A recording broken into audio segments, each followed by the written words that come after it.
আজকে আমি এসেছি শ্রী মহাকালেশ্বর মন্দিরে।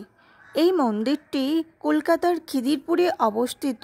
জগন্নাথ মন্দিরের পাশেই শ্রী মহাকালেশ্বর মন্দির রয়েছে। এই মন্দিরের প্রাঙ্গণে রয়েছে গণেশ মন্দির এবং বজরংবলীর মন্দির। সকাল 6টা থেকে দুপুর 12টা পর্যন্ত আর বিকেল 4টে থেকে রাত 9টা পর্যন্ত মন্দির খোলা থাকে। খিদিরপুর জগন্নাথ মন্দিরে এলে আপনারা এখানেও আসবেন। এখানে দেখুন আরও দেবদেবী রয়েছে। এখানে রয়েছে শ্রী রাধাকৃষ্ণ,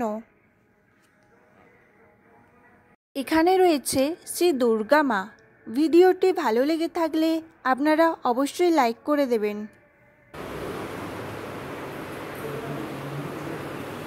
এখানে দেখুন আরও দেবদেবী রয়েছে।